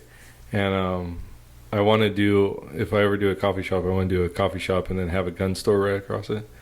And I told Marika, I'll have Gabe work it. Like, then, because I would take like a very minimum as the owner and just be like, okay, Gabe, like, this is like your business. And I'm just kind of like a financier. Oh, dude, if I had a gun store, man. You wouldn't leave courtside. I know, right? Oh my gosh, I would love that though, dude. Just displaying the weapons up, and just I just have like a nice pristine store.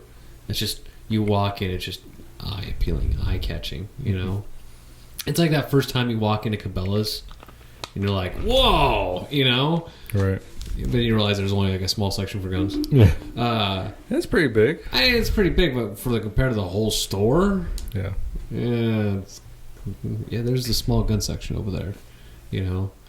Better than Bass Pro. Yeah, it's very true. Bass Pro sucks. That is very true. But horrible stuff. Man, I want if I can have a gun store. I mean, it's going to be a humongous building, but I want it to make it like look nice. So now you got me dreaming about owning my own gun store, man. You only need about 20,000 to start one. Yeah, I can get that.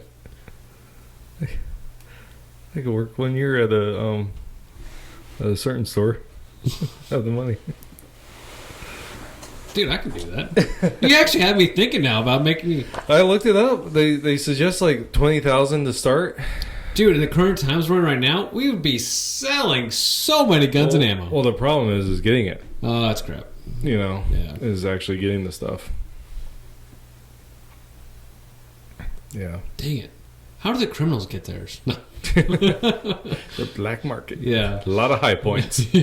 Oh, which on the way here, I was like, I was like thinking, I have a competition idea for you. You and me, hear me out. Okay. You and me go half and half on a high point. Okay. Okay. I found one for 200. Okay. We go half and half. Okay. 100 100. Okay. We do the shooting competition. Loser ends up owning the high point. Winner goes away with nothing. No. Punishment. We do a shooting competition, and we see whoever shoots better with the high point wins the high point. You're only getting it for like $100 then. Yeah, that is true. It has to be the yeet cannon though. What does that shoot? 9mm. Oh yeah, it's gotta definitely be that one. Yeah. Wait, they have that? Oh, that is a thing, right? Yeah. High point did. Yeah. Wow, high point. They put it out for people to call it, and they're like, "Eat cannon." Like, they really are trying to push for it because they realize how crappy their guns are. So they're like, we got to appeal to the millennials. But they sell a ton because they're so cheap. They are so cheap, but I heard their carbines are pretty good. Oh yeah.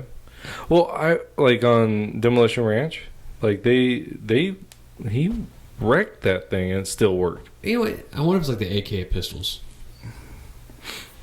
Yeah. That's what I'm thinking. Maybe it is. Well, Keltec, they're a pretty good company. Yeah, but I mean, they're not the best. It's like Taurus and Keltec. This is the way I see those companies are. Excuse me. They're like, it's like Dr. Shasta. You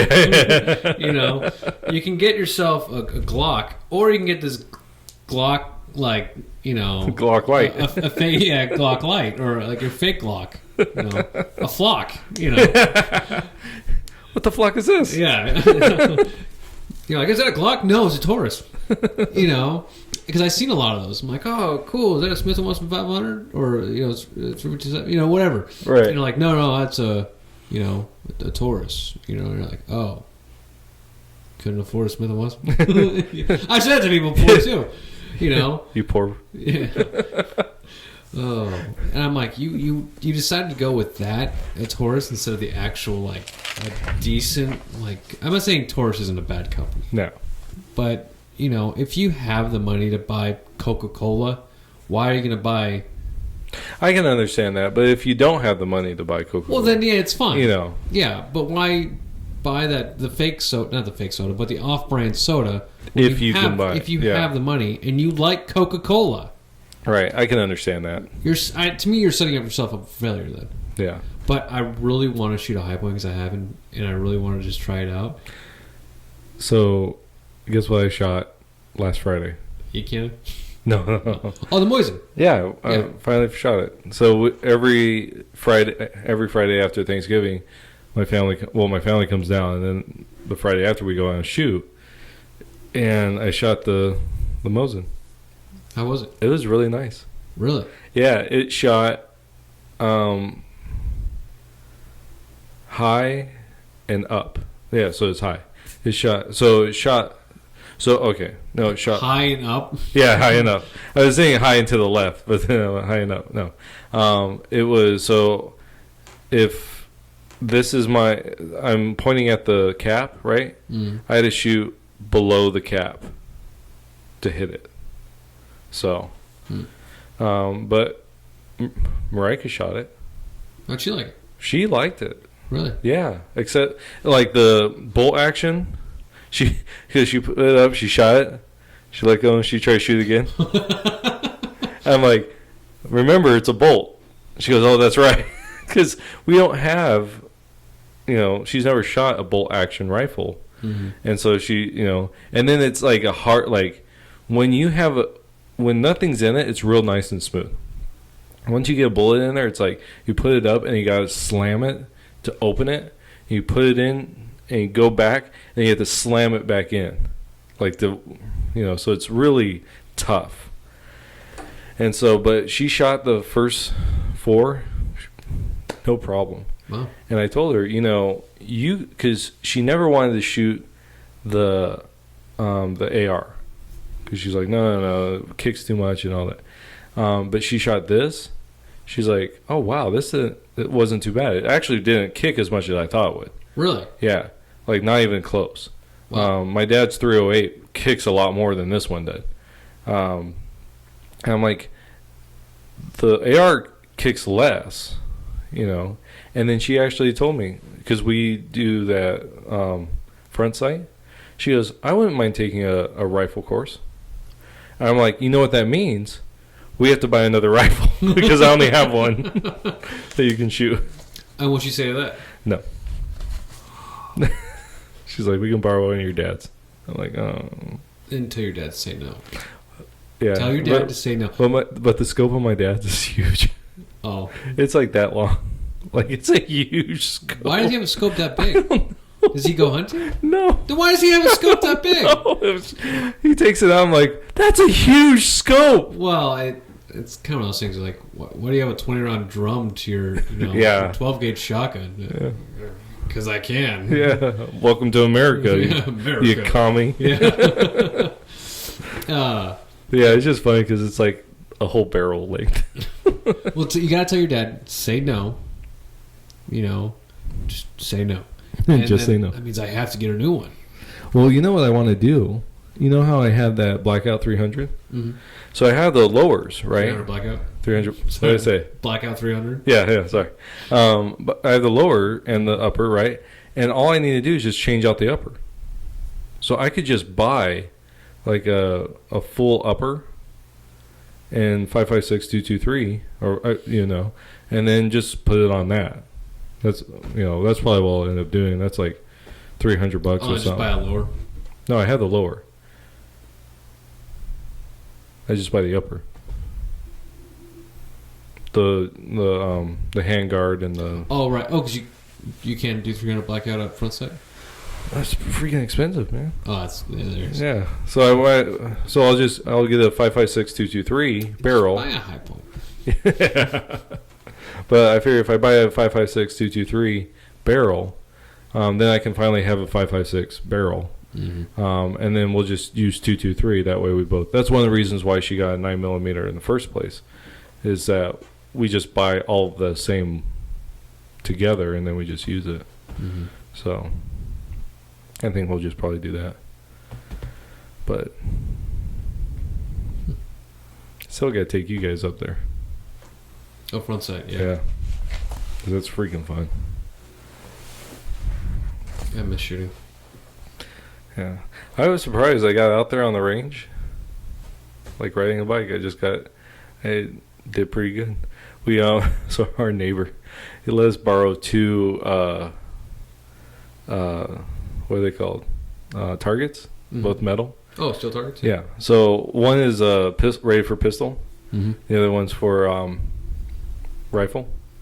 So I shot the pistol. We shot the pistol, and then I shot the rifle, and not all of it's rated for rifle because I shot with the Mosin, and like took out like it's one of those that you shoot and it can flip. Mm-hmm. Or it doesn't flip like this. It's a it flips and stops. No. It's so it's like, okay, so it has one on top, then 2 on the bottom, and then 1 on the other side. So you hit it and it flips the whole thing. Oh, okay. And it's only like that big. Right. Well, so it's like that, right? Your target, and then it comes down. I shot that, and it just put a bullet hole right through it. Are you sure it's not rated for 22? I don't know. Because if it's that small, how thick was the metal? Oh, it was pretty thick.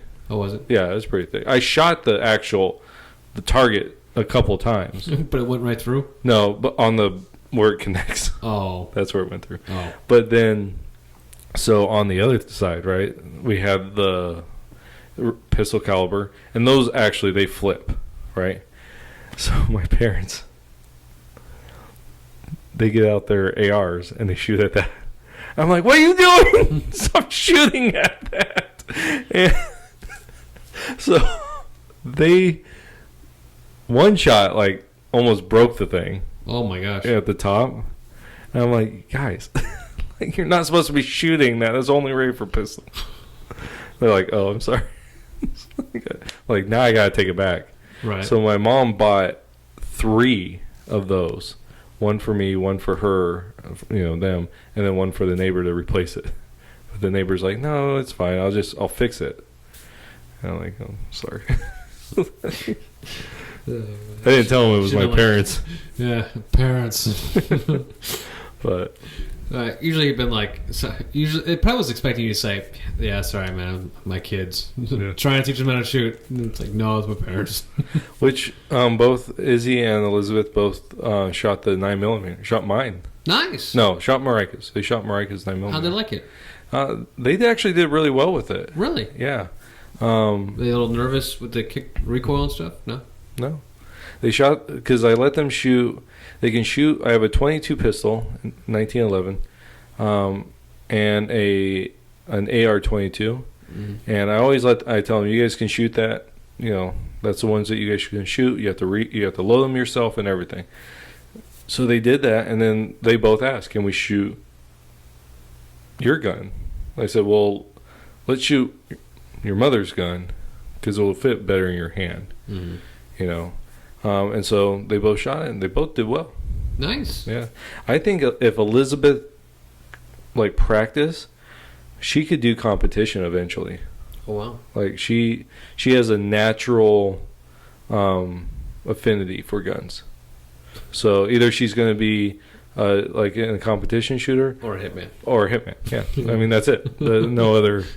Good job, sweetie. Yeah. Let's take him to the mattresses. So, but next Black Widow. So it's pretty good. Nice. That's awesome. So, all right, I got these 2 things that we're going to do. Okay. So first one, vaccine. This will be real quick. So Pfizer is one of those vaccines that's going out there, right? Mm-hmm. That's going to be used. Listen to what this guy said.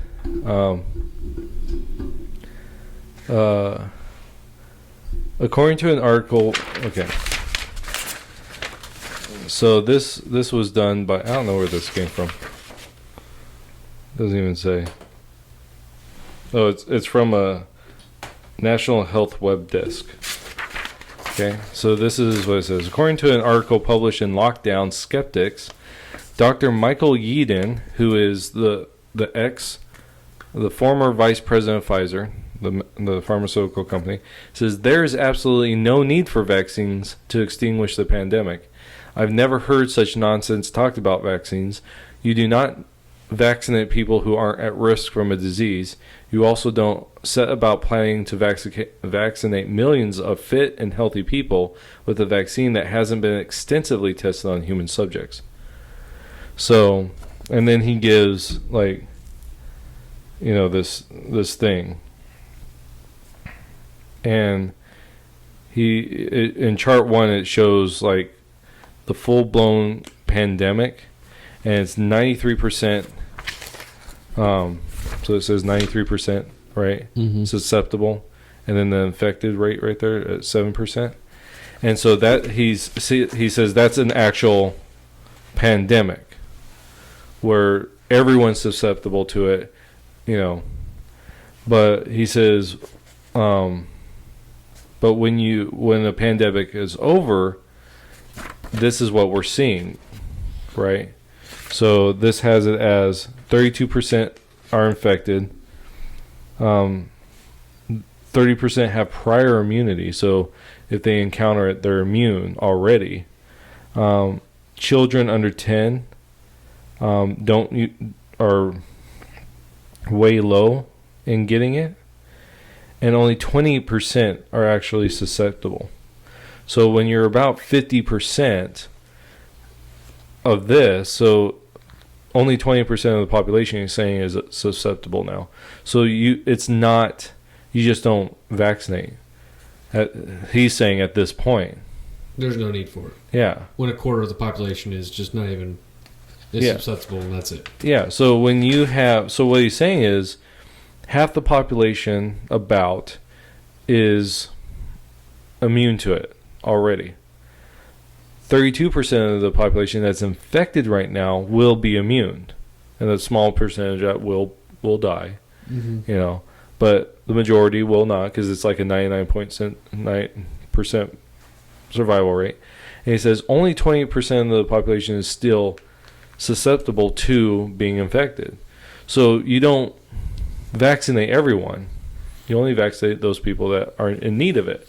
So your elderly, your high risk medical, you know, those types of people. And so that's what he's saying. So he's saying there's no reason to vaccinate everyone, because we're already past the point where everyone would be susceptible, an actual pandemic. You know, we've already had people that are already immune, already have gone through it, that are going through it, who would come out immune. And so I just thought that was really interesting. The way he puts it, that, so in other words, I won't be getting the vaccine. Personally. You weren't planning on to? No, I'm not. Me neither. Yeah. So, ain't getting my money. Yeah. So. Yeah, I'm too skeptical about that vaccine. I'm not a complete conspiracy theorist like some people are, but, you know, we're talking about hyping up an entire country, dropping our economy for a virus that has a very, very high, you know, chance of living. Yeah. You know, and we're going to throw out a vaccine for everybody to take. Yeah, I'm not going to go ahead and take that vaccine. Yeah. When even if you're going to get it, you're most likely you're going to survive. Yeah. Yeah. So, all right. Here's the last thing. So I don't know if you heard about this. They had a kind of an legislative hearing. So it's not like I forget what it's called, but it's not actually where like the state legislature does a hearing, right? This is just an informal one. Mm-hmm. Okay, so they had this yesterday, and I don't know if you heard about some of these things. There was a list of them. Well, there's several things. Oh, okay. So I don't know if you heard about this. This is an allegation. 35,000. Okay, so you know the difference between Joe Biden and Donald Trump in Arizona? No. It's somewhere in like between 11 and 15,000 votes. It's not that much. Really? Yeah. So you have that in your mind when I tell you some of these. Okay. So about 15,000 votes, right, between the two, let's say. The allegation is there's 35,000 fraudulent votes that were given to Democratic contenders. Okay? So this puts it as, okay. Retired Army Colonel Phil Waldron, a cybersecurity expert, testified that an anonymous email from a Pima County Tech provider alleged that 35,000 votes were illegitimately given to Democratic candidates in that county. Wow. So, that's not to say it's... So this says if the allegation of illicit votes is true, the 35,000 votes would be more than 3 times enough votes to flip Arizona to Trump. Wow. But didn't we already... didn't the state of Arizona already accept the results? That really ticks me off. So when did this come out? Yesterday. When did we accept the results? The day before. Oh. I believe it was. I think they did it on the... They might have done it on the 30th.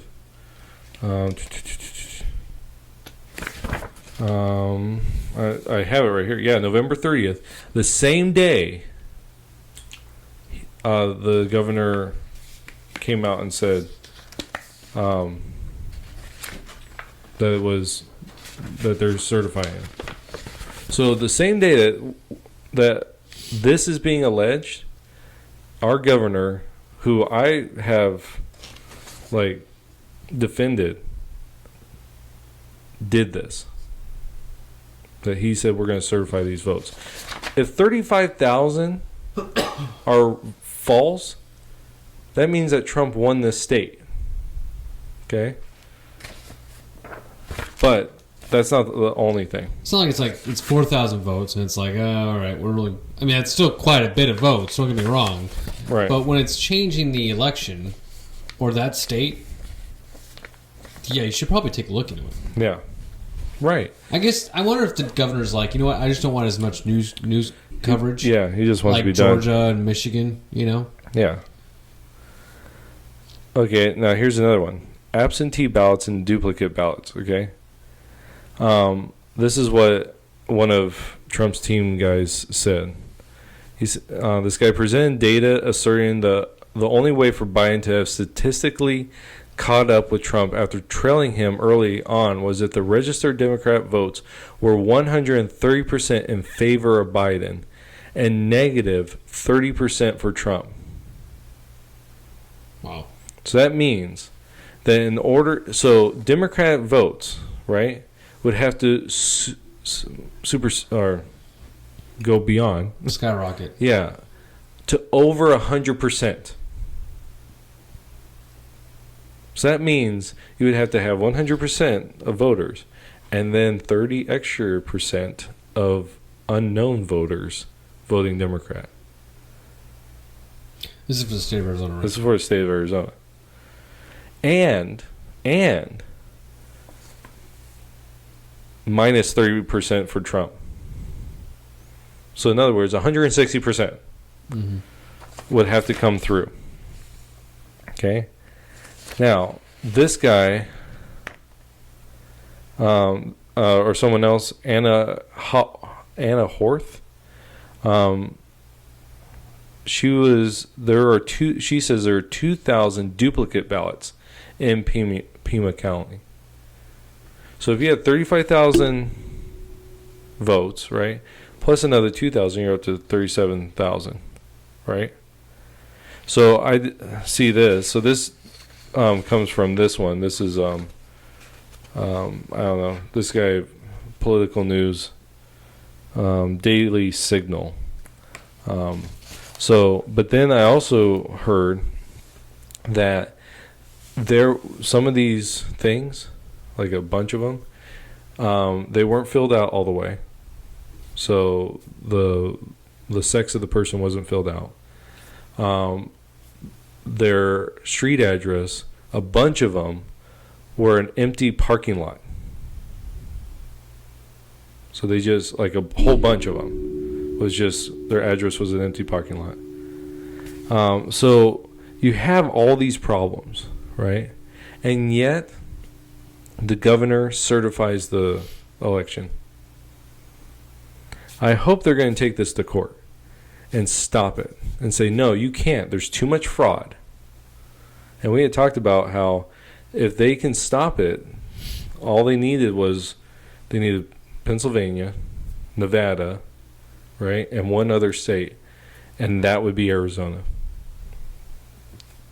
And it really ticks me off that Ducey would do this. And this is why I don't believe in the Republican Party half the time. Because they're just they're Democrat light. A lot of them. You know. Governor Ducey's Republican, right? Yeah. But I don't think I think he's just. Well, he wears the hat. Just like, and that's what I said about, I don't want to tie back into black. No, that's what it is. But yeah, they wear the hat, and then they get the money, the donations, and then it goes to other causes that aren't right wing. Right. Or conservative. Right. To me, that's just what I'm taking it as. Well, it's like Mitt Romney, John McCain, that Ohio governor that ran against Trump in 2016. Mm-hmm. These people, they're not, just because they have an R by their name doesn't make them worthy of. Look at Paul Ryan. Paul Ryan. Was that what's his name? Rand Paul? No. Ron Paul? No. Oh. You do know. Yeah. You had me. The guy that ran with Mitt Romney. Yes. Yeah. Yeah, he became left leaning too. Yeah. And I was like, oh, he sounds like a pretty good Republican, And then right afterwards, he started going downhill, with the left, and it's like, dude, don't call yourself a Republican anymore. Yeah. Yeah, that's what ticks me off. It's, you know what? If there's too many things, and it's all happening in these battleground states. Mm-hmm. It's the 5,700 votes that were found over in Georgia, right? It's the 35,000 votes here in Arizona. It's all the stuff going on in Clark County in Nevada. It's Michigan and how they didn't let anyone in, and boarded things up, and they miraculously found votes, 170,000 votes, and it's like something's wrong. And if people don't push to really check this stuff out, you're never going to win another election. Because it's like, give a mouse a cookie. You allow them, and what's interesting, right, is when all this first started, they said there's no voter fraud. There's no evidence of voter fraud. Now they're saying there's no systemic. Then they said there's no systemic voter fraud. Now they're saying it's not. There's no there's no voter fraud that would overturn the election. Because A.G. Barr just came out with that, right? Well, I think he said something like that. I thought I read something about that today. Yeah. I saw something real quick about it. So, but yeah, it's just like stuff like that. And if you're a Democrat and you're like, Biden won, let's just forget about it. If our election could be manipulated, like seriously, like before people were saying, the Russians were doing it, and all this. And they went through and they tried to find it, and they didn't find anything, right? Okay. All of a sudden, now you're saying, oh no, there's no election interference. Let's look at it. When we actually do have fraud, like we're actually seeing fraud, let's look at it. Let's do it. We did it last time, let's do it this time. And whoever did it needs to be thrown in jail. It's as simple as that. So.